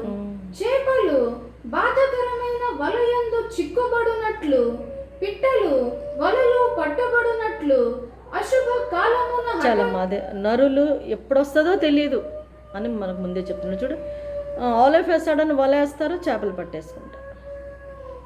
సడన్గా ట్రాప్ చేస్తారు, బర్డ్స్ని పట్టేసుకుంటారు. మనకి ఎప్పుడు ఎలాగవుతుందో మనకు తెలియదు. కాబట్టి ప్రభు ఏమంటే చాలా జాగ్రత్త అని ఈ మెసేజ్ ద్వారా నాకు మీకు చెప్తున్నాడు. జర్మియా 23:24. ఆయుధములు పట్టుకొని చక్రములు గల రథములతోనూ గొప్ప సైన్యముతోనూ వారు నీ మీదికి వచ్చి కేడములను డాళ్లను పట్టుకొని శిరస్త్రాణములు ధరించుకొని వారు నీ మీదికి వచ్చి నిన్ను చుట్టుకొందురు. వారు తమ మర్యాద చొప్పున నిన్ను శిక్షించినట్లు నేను నిన్ను గూర్చిన తీర్పు వారికి అప్పగింతును. చూసావమ్మా. కాబట్టి చాలా జాగ్రత్త. ప్రభు ఈ విధంగా కూడా మనల్ని తీర్పు ఇవ్వగలరు. కాబట్టి ఎక్కడ కూడా మనం దొరకదు ప్రభు. కాబట్టి అంటున్నాడు, ఆయనతో మనం అటాచ్ అంటే ఆయనతో ఉంటాం, ఆయనతో మాట్లాడుకుంటాం, ఆయన ఎలా చెప్తే అలా చేస్తాం, ఆయనకి లొంగి ఉండటం, ఆయన హత్తుకుని ఉండటం మనకి ఎప్పటికైనా సేఫ్. లేకపోతే ఇలాగా అప్పగిచ్చేస్తాడు మనల్ని. జాగ్రత్త. మీకా 3rd chapter 4th verse. మీకా 3rd chapter 4th verse. వారు దుర్మార్గతను అనుసరించి నడుచుకొని ఉన్నారు గనుక వారు యెహోవాకు మొరపెట్టినను ఆయన వారి మనవి అంగీకరింపక ఆ కాలమందు వారికి కనబడకుండా తన్ను మరుగు చేసి కొనును. ఆహారము నములుచు సమాధానమని చాలమ్మా. ఇలాగా ప్రభు ఆలకించడు కూడాను. కాబట్టి ఇలాంటి తిరుగుబాట్లు కూడా మనం చెయ్యొద్దు. ప్రభు ఆలకించడం ఎంత డేంజరస్ చూడు ఎలా చేశాడో ప్రభు. కాబట్టి మనకు సేఫ్ రూట్లో తీసుకెళ్తున్నాను నా మీద అనుకోండి. బలం కాదు, విజ్డమ్ కాదు, స్కిల్ కాదు, రేస్ కాదు, ఏదైనా నాకు టైం అండ్ ఛాన్స్ నాది, నేను అప్పగిచ్చేస్తాను జాగ్రత్త అని చెప్పి ప్రభు. ఎందుకంటే ప్రభు ఆల్రెడీ చెప్తారు నా వాళ్ళ మీద ఆయనకు ప్రేమ ఉంటుంది. కాబట్టి ఇవన్నీ కూడా మనం ఆయన వాళ్ళం కాబట్టి మనకు ప్రభు ఇవన్నీ ఈ రూట్ చూపిస్తున్నాడు. ఇలా చేస్తానమ్మా, అలా చేస్తాను, కాబట్టి నా నుండి వేరు అవ్వద్దు, డేంజర్ మీకు, ఇలా ట్రాప్స్ని ఇలా చేయగలను, ఇలా పెట్టగలను, ఇదిగో బలంగా ఉన్న లాభం లేదు అని ప్రభు మనకి క్లియర్గా చెప్తున్నాడు. ప్రావర్బ్ 29:25. భయపడుట వలన మనుష్యులకు ఉరి వచ్చును, యెహోవా యందు నమ్మిక ఉంచువాడు సురక్షితముగా నుండును. అదమ్మా, ఎవరు నమ్మినా అది ఊరే. ప్రభువుని నమ్ముకుంటే సురక్ష, అంతే. ప్రభు చాలా క్లియర్గా చెప్తున్నాడు. మనం ఎన్నోసార్లు చూస్తాం, మనకి ఇది ఈజీ అని చెప్పి మనం ఇది నమ్మేసి అనవసరంగా ఫలితం లేకుండా అయిపోతాం, లేకపోతే ఓడిపోతాం, లేకపోతే వాళ్ళు మనకి ఏం సహాయం చేయకపోవటం, లేకపోతే వాళ్ళే మనల్ని మోసం చేయటం, ఇవన్నీ కూడా మనం చూస్తూనే వచ్చాం లోకంలో కదా. కానీ ప్రభు ఏమంటే ఆయన ఆశ్రయించుంటే ప్రభు తప్పకుండా మనకు సహాయం చేస్తాడు. అదే ఎవ్వరిని ఆశ్రయించొద్దు అని ప్రభు చెప్తున్నాడు. ఇంకోటి ఐజియా 28:13 28:13. నత్తి వారి పెదవుల చేతను అన్య భాషతోను ఐజియా 28:13 చదివమ్మా. నత్తి వారి పెదవుల చేతను అన్య భాషతోను ఈ జనులతో మాటలాడుచున్నాడు, అయినను వారు విననుల్లరైరి. కావున వారు వెళ్ళి వెనుకకు మొగ్గి విరుగబడి చిక్కుబడి పట్టబడినట్లు ఆజ్ఞ వెంబడి ఆజ్ఞ, ఆజ్ఞ వెంబడి ఆజ్ఞ, సూత్రము వెంబడి సూత్రము, సూత్రము వెంబడి సూత్రము, కొంత ఇచ్చట కొంత అచ్చట యెహోవా వాక్యము మీకు వచ్చును. అదమ్మా, ఇదిగో డిఫరెంట్ విధంగా ప్రభు వాక్యాలు వస్తూ ఉంటాయి. అది విన్నాం, లేకపోతే మనకే డేంజర్ అని ప్రభు చాలా క్లియర్గా మనకి నాకు మీకు చెప్తున్నాడు. కాబట్టి గమనించుకుందాం, దీన్ని ధ్యానించుకుందాం, జాగ్రత్త పడదాం. ఎటూ దారి లేదమ్మా, ఒకే ఒక దారి మనకు ప్రభు. ఆయన మనల్ని ప్రేమిస్తున్నాడు కాబట్టి ఒకే ఒక దారి పెట్టాడు. ఎందుకంటే ఏంటంటే ప్రభు మీద అనుకుంటాం, సమస్తం ప్రభు మీద అనుకుంటామే. ఇంకా అది ఒక్క రూల్ మనం పాటిస్తే చాలు. కాబట్టి ఈ విధంగా మనం అభ్యాసం చేసుకుందాం మన లైఫ్లో. ప్రభు ఇంత పెద్ద లెసన్ మనకి వాళ్ళు నేర్పించాడు. దాన్ని మనం ధ్యానించుకుంటా ప్రభువుని ఎక్కడెక్కడ మనం లీన్ అవ్వట్లేదు, ఎక్కడెక్కడ ప్రభువుని మన దేని మీద అనుకున్నామో, ఏమేమి దేని మీద మనం అనుకున్నవన్నీ కూడా మన ప్రభు దగ్గర చెప్పుకొని క్షమాపణ అడుక్కొని ప్రభు మీద అనుకుంటాం, ప్రభు హెల్ప్ తీసుకుంటాం, ప్రభువుని ఆశ్రయిస్తాం, ప్రభువుని నమ్ముతాం. ఇంకా సమస్తం ఏది చేసినా ప్రభువే చేయగలడు, మిగిలినంతా కూడా వ్యర్థం అని తెలుసుకుని మనం ముందుకు సాగుదాం. ప్రార్థన చేసుకుందామమ్మా.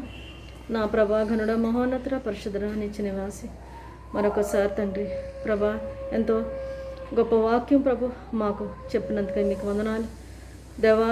ఎలాగా మనుషులు దేవా, ఎలాగ బలం లాభం లేదు నాయనా, నా ప్రభా, జ్ఞానం లాభం లేదు, రిచ్నెస్ లాభం లేదు, స్కిల్ లాభం లేదు ప్రభు. ఏదైనా ప్రభు నువ్వు ఉంటేనే అవన్నీ కూడా టైం అండ్ ఛాన్స్ నువ్వు ఇస్తావు అంతే.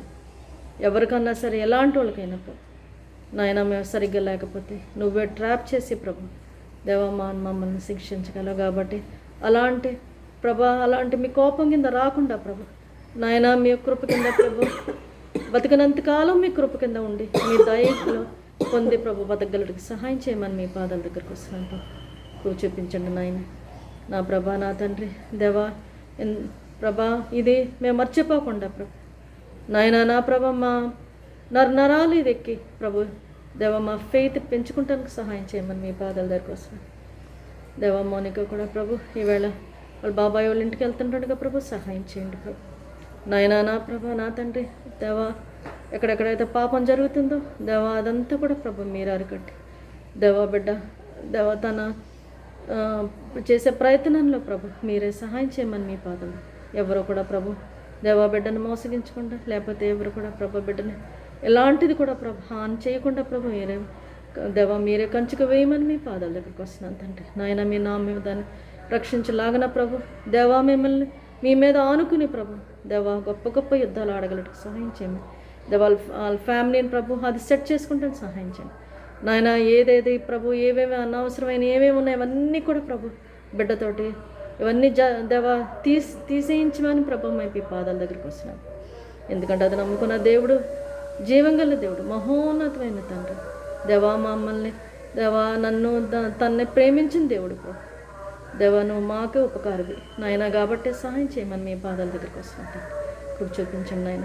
ఎవ్వరు కూడా ప్రభు బిడ్డతో ఆడకుండా ప్రభు భద్రపరచండి. ఎవ్వరు కూడా ప్రభా బిడ్డ మీద చెడ్డ చూపు వేయకుండా భద్రపరచండి తండ్రి. నాయన మీరే జ్ఞానం ఇవ్వండి ప్రభు కూడా ప్రభా మౌనిక కూడా ప్రభు మీతో దేవా కంప్లీట్గా కనెక్ట్ అయ్యి ఉండగలటకు సహాయం చేయమని మీ పాదాల దగ్గరికి వస్తున్నాను తండ్రి.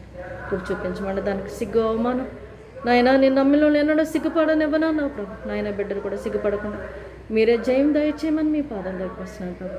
నాయన సేటును పెట్టే పన్నాగలన్నీ ప్రభా దేవా మీ సహాయంతో ప్రభా మీ మీద ఆనుకుని దేవా అవన్నీ దావీదు ఏ విధంగా అయితే దేవా గొలియాతని ఎరగొట్టాడో అదేవిధంగా ప్రభా నాయన మీరు కూడా బిడ్డకు సహాయం చేయండి.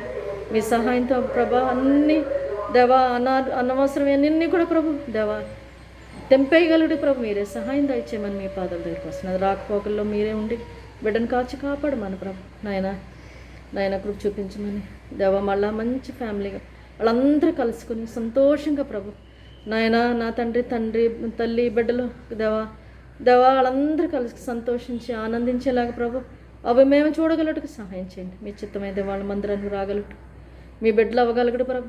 ఎప్పటి నుంచో చేసే ప్రార్థన ప్రభు మీరు ఆలకిస్తున్నారని నమ్మి మీకే స్థుతులు స్తోత్రాలు చెల్లిస్తున్నాను దేవా. కాబట్టి ఇవి స్టార్ట్ చేసే మేము ప్రభా మీకే వందనాలు ప్రభు. నాయన నా తండ్రి కృప చూపించమని వాళ్ళు కూడా రక్షణలో రాగలటకు సహాయం చేయమని బిడ్డలు కూడా సెటిల్ అవ్వగలటకు సహాయం చేయమని వాళ్ళ నాన్న కూడా ప్రభు చక్కగా స్పందించగలటకు సహాయం చేయండి ప్రభు. నాయన నా ప్రభు సేటని ఏ విధంగా కూడా ప్రభు తన్నే దేవా డిస్ట్రాక్ట్ చేయకుండా ప్రభు నాయన ఆయన కూడా సరైన కండిషన్లో మీరు ఉంచమని ఇదంతా హెల్ప్ అవుట్ చేయమని ప్రభు నా రక్షకుడు యేసు నామమున అడుగుచున్నాను తండ్రి. ఆమేన్.